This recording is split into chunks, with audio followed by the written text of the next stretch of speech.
नमस्ते। The funnel effect में आपका स्वागत है। आज हम रिएक्ट की दुनिया में थोड़ा गहराई से उतर रहे हैं। हमारा फोकस है एक बहुत ही फंडामेंटल कॉन्सेप्ट पर, कंपोनेंट्स के बीच कम्युनिकेशन। हाँ, और ख़ास तौर पे प्रॉप्स का इस्तेमाल करके ये कम्युनिकेशन कैसे होता है। बिल्कुल। अक्सर जब हम एप्लीकेशंस बनाते हैं तो अलग-अलग कंपोनेंट्स को एक दूसरे से बात करने की ज़रूरत पड़ती है, डेटा शेयर करना होता है। सही। प्रॉप्स इसी ज़रूरत को पूरा करने का रिएक्ट का अपना तरीका है। और आज की हमारी जो भी बात होगी वो रिएक्ट के ऑफिशियल डॉक्यूमेंटेशन पे बेस्ड है, specifically passing props to a component वाला जो सेक्शन है। हाँ, हमारा मकसद है उस सोर्स मटेरियल को समझना और ये देखना कि रिएक्ट में इंफॉर्मेशन एक कंपोनेंट से दूसरे कंपोनेंट तक कैसे जाती है और इसका मतलब क्या है प्रैक्टिस में। सही कहा। तो आज की इस चर्चा का मिशन साफ है, प्रॉप्स की मैकेनिक्स को समझना, पेरेंट कंपोनेंट से चाइल्ड तक जानकारी कैसे भेजें, और फिर चाइल्ड कंपोनेंट उस जानकारी को कैसे एक्सेस करे। हाँ, और इससे जुड़े कुछ और कॉन्सेप्ट जैसे डिफ़ॉल्ट वैल्यूज़ क्या हैं, स्प्रेड सिंटैक्स कब यूज़ करें और ये चिल्ड्रन प्रॉप का क्या रोल है। बेसिकली हम प्रॉप्स को A to Z समझने की कोशिश करेंगे ताकि कंपोनेंट्स को इफेक्टिवली डिजाइन और मैनेज कर सकें। चलिए तो फिर शुरू करते हैं एकदम बेसिक सवाल से। प्रॉप्स आखिर हैं क्या? इन्हें आप फंक्शन आर्ग्यूमेंट्स की तरह सोच सकते हैं। जैसे एक फंक्शन को आर्ग्यूमेंट्स पास करके आप उसका बिहेवियर कस्टमाइज करते हैं। हाँ। वैसे ही आप एक रिएक्ट कंपोनेंट को प्रॉप्स पास करके उसे कॉन्फ़िगर करते हैं। अच्छा, ये अच्छी एनालॉजी है। रिएक्ट में डेटा का फ्लो जनरली यूनिडायरेक्शनल होता है, मतलब पेरेंट कंपोनेंट से चाइल्ड कंपोनेंट की तरफ। प्रॉप्स इसी फ्लो का जरिया है। पेरेंट अपने चिल्ड्रन को डेटा या कॉन्फ़िगरेशन डिटेल्स प्रॉप्स के जरिए देता है। बिल्कुल। ये दिखने में HTML एट्रीब्यूट्स जैसे लग सकते हैं, जैसे img source equals to is होता है। हाँ, वैसे ही लगता है। पर इनकी पावर कहीं ज्यादा है। आप सिर्फ स्ट्रिंग्स, नंबर्स, बूलियंस ही नहीं, बल्कि कॉम्प्लेक्स डेटा टाइप्स जैसे ऑब्जेक्ट्स, अरेज, यहाँ तक के फंक्शंस भी प्रॉप्स में पास कर सकते हैं। अच्छा, हाँ। तो ये सिर्फ सिंपल वैल्यूज तक लिमिटेड नहीं है, कॉम्प्लेक्स डेटा स्ट्रक्चर्स भी हैंडल कर सकते हैं। सोर्स में वो अवतार कंपोनेंट का उदाहरण था। जी हाँ, जैसे HTML में img के लिए प्री डिफाइंड एट्रीब्यूट्स होते हैं, src, alt वगैरह। वैसे ही हम अपने कस्टम कंपोनेंट्स के लिए कस्टम प्रॉप्स डिफाइन कर सकते हैं, जैसे उस अवतार के लिए थे। हाँ बिल्कुल। अवतार कंपोनेंट के लिए सोर्स में पर्सन प्रॉप था, जो एक ऑब्जेक्ट था जिसमें नेम और इमेज ID था, और एक साइज प्रॉप था जो एक नंबर था। ये कस्टम प्रॉप्स हैं। यही रिएक्ट कंपोनेंट्स की खूबसूरती है शायद। हाँ, आप रीयूजेबल बिल्डिंग ब्लॉक्स बनाते हैं जिन्हें प्रॉप्स के जरिए कस्टमाइज किया जा सकता है। एक ही एवतार कंपोनेंट को आप अलग-अलग पर्सन डेटा और साइज के साथ अपनी एप्लीकेशन में कहीं भी यूज कर सकते हैं। रीयूजेबिलिटी और मेंटेनेबिलिटी के लिए ये तो बहुत जरूरी होगा। बिल्कुल। ओके, कॉन्सेप्ट समझ आ गया। अब आते हैं प्रैक्टिकल साइड पर। ये प्रॉप्स पास और रीड करने का एक्चुअल प्रोसेस क्या है? सोर्स में 2 स्टेप्स बताए हैं। पहला स्टेप, पेरेंट से चाइल्ड को प्रॉप्स पास करना। हाँ, मान लीजिए हमारे पास एक प्रोफाइल कंपोनेंट है जो एवतार कंपोनेंट को रेंडर कर रहा है। तो प्रोफाइल कंपोनेंट के JSX में जहां आप एवतार लिखते हैं, वहीं आप प्रॉप्स ऐड करते हैं, एट्रीब्यूट वैल्यू पेयर्स की तरह। जैसे सोर्स का एग्जांपल था, एवतार person is equal to name.linlanning image id.1bx5qh6 size is equal to 100। हाँ, बिल्कुल। यहाँ पर्सन और साइज प्रॉप्स हैं जो एवतार कंपोनेंट को पास किए जा रहे हैं। इसमें जो पर्सन प्रॉप है उसकी वैल्यू एक ऑब्जेक्ट है और साइज की वैल्यू एक नंबर। पर मुझे यहाँ पर्सन इज इक्वल टू के बाद वो डबल करली ब्रेसेस दिख रहे हैं। इसका क्या मतलब है? ये अक्सर नए डेवलपर्स को कंफ्यूज करता है। अच्छा पॉइंट उठाया आपने। ये समझना जरूरी है। देखिए, JSX में सिंगल कर्ली ब्रेसेस का मतलब होता है कि आप जावास्क्रिप्ट एक्सप्रेशन लिख रहे हैं। ठीक है। अब जावास्क्रिप्ट में ऑब्जेक्ट लिटरल लिखने का सिंटैक्स भी कर्ली ब्रेसेस होता है। हाँ, की डॉट वैल्यू ऐसे। एग्जैक्टली। तो जब आप JSX के अंदर सीधे एक ऑब्जेक्ट पास करना चाहते हैं तो आपको 2 सेट्स ऑफ कर्ली ब्रेसेस चाहिए। पहला JSX को बताने के लिए कि यहाँ जावास्क्रिप्ट आ रहा है, और दूसरा खुद ऑब्जेक्ट लिटरल को डिफाइन करने के लिए। इसीलिए person equal to 2 curly braces लिखते हैं। अच्छा, और साइज इक्वल टू 100 में सिंगल ब्रेसेस हैं क्योंकि 100 एक नंबर है, ऑब्जेक्ट नहीं। बिल्कुल सही। Got it. पहला ब्रेस JSX एस्केप हैच, दूसरा ऑब्जेक्ट लिटरल सिंटैक्स। ये क्लैरिटी जरूरी थी। ओके, तो ये हुआ स्टेप 1, प्रॉप्स पास करना। अब स्टेप 2, चाइल्ड कंपोनेंट में इन प्रॉप्स को रीड करना। एवतार कंपोनेंट इन वैल्यूज को कैसे एक्सेस करेगा? चाइल्ड कंपोनेंट यानी हमारा एवतार फंक्शन अपने फंक्शन डेफिनेशन में इन प्रॉप्स को रिसीव करता है। टेक्निकली रिएक्ट सारे प्रॉप्स को एक सिंगल ऑब्जेक्ट में बंडल करके पास करता है, जिसे लोग आमतौर पर प्रॉप्स कहते हैं। तो मतलब फंक्शन एवतार प्रॉप्स लिख सकते हैं? हाँ, आप फंक्शन एवतार प्रॉप्स लिख सकते हैं और फिर फंक्शन के अंदर props.person और props.size एक्सेस कर सकते हैं। लेकिन सोर्स में फंक्शन एवतार ब्रैकेट में पर्सन कॉमा साइज लिखा है। ये पर्सन कॉमा साइज क्या है? ये अलग क्यों है? ये जावास्क्रिप्ट का डीस्ट्रक्चरिंग असाइनमेंट सिंटैक्स है। ये उस इनकमिंग प्रॉप्स ऑब्जेक्ट से पर्सन और साइज प्रॉपर्टीज को एक्सट्रैक्ट करके उन्हें डायरेक्टली लोकल वेरिएबल्स बना देता है। अच्छा, सीधे वेरिएबल्स मिल जाते हैं? हाँ, ये ज्यादा कन्वीनियंट है क्योंकि हमें आमतौर पर स्पेसिफिक प्रॉप्स की जरूरत होती है, पूरे प्रॉप्स ऑब्जेक्ट की नहीं। इससे कोड क्लीनर और रीडेबल बनता है। आप सीधे पर्सन और साइज वेरिएबल्स को फंक्शन बॉडी में इस्तेमाल कर सकते हैं। बस फंक्शन पैरामीटर्स में ये एम्प्टी ब्रैकेट लगाना ना भूलें। समझ गया। डीस्ट्रक्चरिंग से कोड कंसाइज रहता है और इसका एक फायदा ये भी है कि प्रोफाइल कंपोनेंट को अवतार के इंटरनल डिटेल जानने की जरूरत नहीं। सही कहा। और अवतार को प्रोफाइल के बारे में सोचने की जरूरत नहीं, वो बस अपने प्रॉप्स इंटरफेस पर डिपेंड करते हैं। एग्जैक्टली। ये सेपरेशन ऑफ कंसर्न्स है जो कोड को मैनेज करना आसान बनाता है, खासकर बड़ी एप्लीकेशंस में। प्रॉप्स एडजस्टेबल नॉब्स की तरह है जिनसे कंपोनेंट का बिहेवियर कंट्रोल होता है बिना उसके अंदर झांके। बिल्कुल। और जैसा सोर्स के प्रोफाइल एग्जांपल में दिखाया है, आप इसी अवतार कंपोनेंट को मल्टीपल टाइम्स रेंडर कर सकते हैं, हर बार अलग पर्सन और साइज प्रॉप्स के साथ। हाँ, जिससे अलग अलग एवटार्स डिस्प्ले होते हैं। यही रीयूजेबिलिटी का प्रैक्टिकल डेमोन्स्ट्रेशन है। ठीक है, प्रॉप्स पास करना और रीड करना क्लियर है, पर तब क्या होता है जब कोई जरूरी प्रॉप पास करना भूल जाए? मान लीजिए एवतार को साइज प्रॉप चाहिए लेकिन प्रोफाइल ने उसे पास ही नहीं किया, क्या एप्लीकेशन क्रैश हो जाएगी या कोई डिफॉल्ट वैल्यू सेट करने का तरीका है? हाँ, क्रैशिंग से बचने और कंपोनेंट को ज्यादा रोबस्ट बनाने के लिए डिफॉल्ट प्रॉप वैल्यू सेट करना एक अच्छी प्रैक्टिस है और ये डीस्ट्रक्चरिंग सिंटैक्स के साथ ही बहुत आसानी से हो जाता है। कैसे? एवतार कंपोनेंट की डेफिनेशन में आप ऐसे लिख सकते हैं, function avatar comma person comma size equals to 100 ड्रैक डॉट डॉट। यहाँ इक्वल्स टू 100 का मतलब है कि अगर साइज प्रॉप पास नहीं किया गया है या फिर अनडिफाइंड पास किया गया है तो साइज वेरिएबल की वैल्यू ऑटोमेटिकली 100 हो जाएगी। अच्छा, तो ये default value mechanism built in है डीस्ट्रक्चरिंग के साथ, पर सोर्स एक इंपॉर्टेंट पॉइंट मेंशन करता है। डिफॉल्ट वैल्यू सिर्फ अनडिफाइंड के केस में काम करती हैं। अगर नल या जीरो पास किया गया तो? सही, ये बहुत जरूरी पॉइंट है। अगर आप explicitly avatar person body dot size equals to null या avatar person body dot size equals to 0 पास करते हैं तो साइज की वैल्यू नल या 0 ही रहेगी, डिफॉल्ट 100 इस्तेमाल नहीं होगी। ओके। डिफॉल्ट वैल्यू का ट्रिगर पॉइंट सिर्फ प्रॉप का मिसिंग होना या अनडिफाइंड होना है। ये डिस्टिंक्शन जानना जरूरी है अनएक्सपेक्टेड बिहेवियर से बचने के लिए। ओके, डिफॉल्ट वैल्यूज कंपोनेंट को ज्यादा फॉरगिविंग बनाती हैं। अब एक और सिनेरियो लेते हैं। कभी-कभी एक पेरेंट कंपोनेंट को जो प्रॉप्स मिलते हैं वो सारे के सारे या उनमें से ज्यादातर प्रॉप्स अपने चाइल्ड कंपोनेंट को वैसे के वैसे पास करने होते हैं। हाँ, होता है ऐसा। जैसे सोर्स में एक प्रोफाइल कंपोनेंट है जो पर्सन, साइज, इस सेपिया, थिक बॉर्डर प्रॉप्स लेता है और ये सब अवतार को पास कर देता है।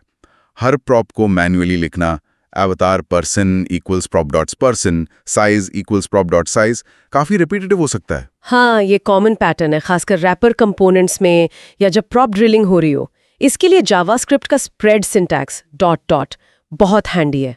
वो कैसे काम करता है? आप प्रोफाइल कंपोनेंट में सीधे लिख सकते हैं function profile props return एवतार dot props.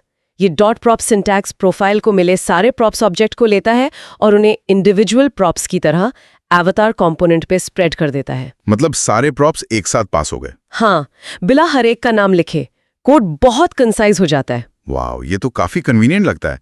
लेकिन सोर्स यहाँ एक वार्निंग भी देता है, use spread syntax with restraint. इसे सावधानी से क्यों इस्तेमाल करना चाहिए? कन्वीनियंस में क्या दिक्कत है? दिक्कत क्लैरिटी और मेंटेनेबिलिटी में आ सकती है। जब आप प्रॉप्स इस्तेमाल करते हैं तो आप एक्सप्लिसिटली लिस्ट नहीं करते कि कौन कौन से प्रॉप्स पास हो रहे हैं। हाँ, ये तो है। इससे कोड पढ़ते समय ये समझना मुश्किल हो सकता है कि एवेटार कंपोनेंट को एक्चुअली कौन सा डेटा मिल रहा है। ये कंपोनेंट के इंटरफेस को इम्प्लिसिट मतलब छुपा हुआ सा बना देता है। अच्छा। अगर आप बहुत ज्यादा प्रॉप्स पास कर रहे हैं इस तरह से तो शायद ये सिग्नल है कि कंपोनेंट डिजाइन में कुछ गड़बड़ है। हो सकता है कंपोनेंट को रीफैक्टर करने की जरूरत हो या कंपोनेंट स्ट्रक्चर को रीथिंक करने की जरूरत हो। मतलब कन्वीनियंस के चक्कर में कोड की रीडेबिलिटी और प्रेडिक्टेबिलिटी सैक्रिफाइस हो सकती है। तो स्प्रेड सिंटैक्स एक टूल है, लेकिन इसे ब्लाइंडली हर जगह यूज नहीं करना चाहिए। बिल्कुल, सोच समझकर इस्तेमाल करना चाहिए। समझ गया। सोर्स ने कंपोनेंट स्प्लिटिंग या चिल्ड्रन एज JSX का जिक्र किया ऑल्टरनेटिव्स के तौर पर। ये चिल्ड्रन को JSX के रूप में पास करना, इसका क्या मतलब है? ये रिएक्ट का एक और बहुत पावरफुल कंपोजिशन पैटर्न है। जैसे आप स्टैंडर्ड HTML में टैग्स को नेस्ट करते हैं, याद है? div के अंदर p, फिर p के अंदर span। हाँ, नेस्टिंग तो करते ही हैं। वैसे ही आप अपने कस्टम रिएक्ट कंपोनेंट्स को भी नेस्ट कर सकते हैं। सोर्स का उदाहरण है कार्ड अवतार कार्ड। यहाँ कार्ड पेरेंट कंपोनेंट है और अवतार उसका चाइल्ड है। पर ये प्रॉप की तरह पास नहीं हुआ? नहीं, ये ओपनिंग कार्ड और क्लोजिंग कार्ड टैग्स के बीच में लिखा गया है। अच्छा, तो इस नेस्टेड स्ट्रक्चर का क्या होता है? कार्ड कंपोनेंट को या अवतार कैसे मिलता है? जब आप कंपोनेंट्स को इस तरह नेस्ट करते हैं तो पेरेंट कंपोनेंट कार्ड को वो नेस्टेड कंटेंट एक स्पेशल ऑटोमेटिकली मिलने वाले प्रॉप में मिलता है। उस प्रॉप का नाम है चिल्ड्रन। अच्छा, चिल्ड्रन नाम का एक प्रॉप अपने आप मिल जाता है। हाँ, तो कार्ड कंपोनेंट की डेफिनेशन कुछ ऐसी दिखेगी। Function card children function. अब चिल्ड्रन वेरिएबल की वैल्यू वो सब कुछ होगी जो कार्ड और कार्ड टैग्स के बीच में था, हमारे केस में एवतार कंपोनेंट। और फिर कार्ड कंपोनेंट इस चिल्ड्रन प्रॉप को अपने रेंडर आउटपुट में कहीं भी इंक्लूड कर सकता है। एग्जैक्टली। कार्ड कंपोनेंट अपने JSX में चिल्ड्रन लिख सकता है, टिपिकली किसी रैपर एलिमेंट के अंदर, जैसे सोर्स में दिखाया है। div class name card children div। तो कार्ड को ये जानने की जरूरत ही नहीं कि चिल्ड्रन में क्या रेंडर हो रहा है। बिल्कुल नहीं। वो टेक्स्ट हो सकता है, एवतार हो सकता है, कोई लिस्ट हो सकती है, या बहुत कॉम्प्लेक्स स्ट्रक्चर भी हो सकता है। कार्ड बस एक कंटेनर प्रोवाइड करता है। ये तो बहुत फ्लेक्सिबल अप्रोच है। मतलब कार्ड कंपोनेंट एक जेनरिक रैपर बन सकता है जिसे किसी भी कंटेंट के साथ रीयूज किया जा सकता है। हाँ, साइड बार्स, मॉडल्स, पैनल्स बनाने के लिए पैटर्न बहुत यूजफुल है। आप चिल्ड्रन प्रॉप वाले कंपोनेंट को एक फ्रेम की तरह सोच सकते हैं जिसमें पेरेंट कोई भी पिक्चर डाल सकता है। सही है। इसे स्लॉट पैटर्न भी कहते हैं शायद। हाँ, कई बार कहते हैं। पेरेंट कंपोनेंट उस होल या स्लॉट को फिल करता है किसी भी आर्बिट्ररी JSX से। ये UI कॉम्पोजिशन के लिए फंडामेंटल है रिएक्ट में। प्रॉप्स पास करना, रीड करना, डिफॉल्ट्स, स्प्रेड सिंटैक्स और अब चिल्ड्रन प्रॉप, काफी कुछ कवर हो गया। अब एक क्रूशियल एस्पेक्ट पर आते हैं, प्रॉप्स और टाइम। क्या प्रॉप्स हमेशा स्टैटिक रहते हैं? मतलब जो कंपोनेंट को पहली बार रेंडर होते समय मिलते हैं वही रहते हैं? सोर्स में क्लॉक कंपोनेंट का उदाहरण है। हाँ, वो उदाहरण ये दिखाने के लिए बहुत अच्छा है कि एक कंपोनेंट को समय के साथ अलग अलग प्रॉप्स मिल सकते हैं। प्रॉप सिर्फ इनिशियल कॉन्फ़िगरेशन नहीं है। अच्छा, प्रॉप्स पास कर सकता है, जैसे क्लॉक एग्जाम्पल में। हाँ, उसमें पेरेंट कंपोनेंट हर सेकंड टाइम प्रॉप की नई वैल्यू पास कर रहा है और शायद यूजर इंटरैक्शन से कलर प्रॉप भी बदल रहा है। चाइल्ड कंपोनेंट क्लॉक इन बदलते हुए प्रॉप्स के रिस्पॉन्स में रीरेंडर होता है। प्रॉप्स किसी भी पॉइंट इन टाइम पर कंपोनेंट के डेटा का स्नैपशॉट होते हैं। ओके, तो प्रॉप्स डायनेमिक हो सकते हैं, पेरेंट से अपडेट हो सकते हैं, लेकिन यहाँ सोर्स एक बहुत इंपॉर्टेंट रूल बताता है, प्रॉप्स आर इम्यूटेबल, यानी अनचेंजेबल। इसका क्या मतलब है? अगर प्रॉप्स बदल सकते हैं पेरेंट से, तो इम्यूटेबल कैसे हुए? ये थोड़ा कंफ्यूजिंग है। हाँ, ये कंफ्यूजन आम है। इम्यूटेबिलिटी का मतलब यहाँ ये है कि चाइल्ड कंपोनेंट खुद अपने रिसीव्ड प्रॉप्स को डायरेक्टली मॉडिफाई नहीं कर सकता। ओ, चाइल्ड नहीं बदल सकता। हाँ, प्रॉप्स रीड ओनली होते हैं चाइल्ड के पर्सपेक्टिव से। जब पेरेंट कंपोनेंट टाइम प्रॉप की नई वैल्यू पास करता है तो वो पुराने प्रॉप्स ऑब्जेक्ट को मॉडिफाई नहीं करता। रिएक्ट चाइल्ड कंपोनेंट को पूरा का पूरा नया प्रॉप्स ऑब्जेक्ट देता है जिसमें अपडेटेड टाइम वैल्यू होती है। अच्छा, नया ऑब्जेक्ट मिलता है हर बार। हाँ, टेक्निकली पुराना प्रॉप्स ऑब्जेक्ट डिस्कार्ड हो जाता है। गार्बेज कलेक्शन उसे बाद में हैंडल कर लेगा। हाँ, तो चेंज पेरेंट से आता है एक नए प्रॉप्स ऑब्जेक्ट के रूप में। चाइल्ड कंपोनेंट बस उसे एक्सेप्ट करता है, उसे बदलता नहीं। Don't try to change props, ये सोर्स का कोर मैसेज है यहाँ। बिल्कुल, और ये सिर्फ एक आर्बिट्रेरी रूल नहीं है, ये रिएक्ट के कोड डिजाइन प्रिंसिपल से जुड़ा है, खासकर यूनिडायरेक्शनल डेटा फ्लो और प्रिडिक्टेबिलिटी। प्रिडिक्टेबिलिटी कैसे? सोचिए, अगर चाइल्ड कंपोनेंट्स रैंडमली प्रॉप्स को मॉडिफाई करने लगें तो डेटा कहाँ से आ रहा है और क्यों बदल रहा है ये ट्रैक करना बहुत मुश्किल हो जाएगा। डिबगिंग नाइटमेयर बन जाएगा। इम्यूटेबिलिटी डेटा फ्लो को क्लियर और प्रिडिक्टेबल रखती है। और परफॉर्मेंस का भी कुछ कनेक्शन है शायद? हाँ, ये रिएक्ट को परफॉर्मेंस ऑप्टिमाइजेशंस करने में भी मदद करता है, क्योंकि रिएक्ट आसानी से डिटेक्ट कर सकता है कि प्रॉप्स ऑब्जेक्ट बदला है या नहीं, ऑब्जेक्ट रेफरेंस चेक करके, बिना डीप कंपैरिजन किए। तो अगर कंपोनेंट को इंटरैक्ट करना है, जैसे यूजर इनपुट हैंडल करना है या अपना इंटरनल डेटा मैनेज करना है जो प्रॉप्स से नहीं आ रहा, तब क्या? अगर प्रॉप्स चेंज नहीं कर सकते तो स्टेट कैसे बदलेगा? यहीं पे रिएक्ट का दूसरा मेजर कॉन्सेप्ट आता है, स्टेट। स्टेट कंपोनेंट की इंटरनल मेमोरी की तरह होता है, जिसे कंपोनेंट खुद मैनेज और अपडेट कर सकता है। अच्छा, वो स्टेट है। हाँ, जब इंटरएक्टिविटी की जरूरत होती है, फॉर्म इनपुट हैंडल करना, काउंटर इंक्रीमेंट करना, टॉगल स्विच मैनेज करना, तब स्टेट का इस्तेमाल होता है। प्रॉप्स एक्सटर्नल कॉन्फ़िगरेशन के लिए है, पेरेंट से मिलता है। स्टेट इंटरनल डेटा मैनेजमेंट के लिए है। प्रॉप्स और स्टेट मिलकर कंपोनेंट्स को डायनामिक बनाते हैं। बिल्कुल, स्टेट एक अलग बड़ा टॉपिक है, लेकिन प्रॉप्स की लिमिटेशन यानी इम्यूटेबिलिटी स्टेट की जरूरत को हाईलाइट करता है। फैंटास्टिक, ये पूरी पिक्चर अब क्लियर हो रही है। प्रॉप्स पेरेंट से चाइल्ड तक डेटा फ्लो करवाते हैं, रीड ओनली होते हैं और कंपोनेंट कॉन्फ़िगरेशन और रीयूजेबिलिटी के लिए क्रूशल हैं। चलिए, आज की चर्चा के की टेकअवेज को क्विकली रिकैप कर लेते हैं। जरूर। पहला, प्रॉप्स पास करने के लिए उन्हें JSX टैग में HTML एट्रीब्यूट्स की तरह ऐड करें। आप स्ट्रिंग्स, नंबर्स से लेकर ऑब्जेक्ट्स, अरेज, फंक्शंस तक कुछ भी पास कर सकते हैं। और डबल करली ब्रेसेस, HI ऑब्जेक्ट लिटरल्स के लिए। दूसरा, प्रॉप्स रीड करने के लिए चाइल्ड कंपोनेंट के फंक्शन सिग्नेचर में डीस्ट्रक्चरिंग prop1, prop2 का इस्तेमाल करें। इससे कोड क्लीन रहता है।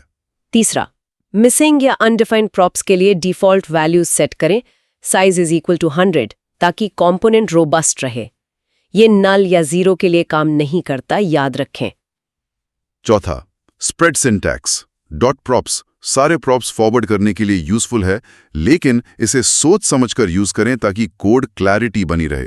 ज्यादा इस्तेमाल शायद रीफैक्टरिंग का सिग्नल हो।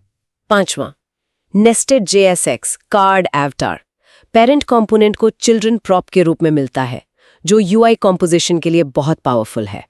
छठा, प्रॉप्स इम्यूटेबल यानी रीड ओनली होते हैं चाइल्ड कंपोनेंट के लिए। हर रेंडर में कंपोनेंट को प्रॉप्स का नया स्नैपशॉट मिल सकता है, लेकिन वो खुद उसे मॉडिफाई नहीं कर सकता। और आखिरी, इंटरएक्टिविटी और इंटरनल डेटा मैनेजमेंट के लिए प्रॉप्स नहीं बल्कि स्टेट का इस्तेमाल होता है। ये कॉम्प्रहेंसिव समरी थी। प्रॉप्स वाकई रिएक्ट में डेटा फ्लो के बैकबोन है। हाँ, और इस डिस्कशन से एक दिलचस्प सवाल उठता है सोचने के लिए। हमने देखा कि प्रॉप्स पेरेंट से कॉन्फ़िगरेशन और डेटा लाते हैं और स्टेट कंपोनेंट की इंटरनल मेमोरी को हैंडल करता है। रियल वर्ल्ड एप्लीकेशंस में कॉम्प्लेक्स UIs बनाने के लिए इन दोनों का इंटरप्ले कितना क्रिटिकल है। कैसे डिसाइड करें कि कोई पीस ऑफ डेटा प्रॉप होना चाहिए या स्टेट? और जब डेटा को हायरार्की में ऊपर या नीचे पास करना हो या नॉन पेरेंट चाइल्ड कंपोनेंट्स के बीच शेयर करना हो, तब क्या स्ट्रैटेजीज अपनाई जाती हैं? प्रॉप्स और स्टेट की ये फाउंडेशन समझना उन एडवांस पैटर्न्स को एक्सप्लोर करने का रास्ता खोलता है। ये सोचने के लिए एक बेहतरीन पॉइंट है। प्रॉप्स और स्टेट का ये डांस ही रिएक्ट एप्लीकेशंस को जानदार बनाता है। Thank you for watching the funnel effect.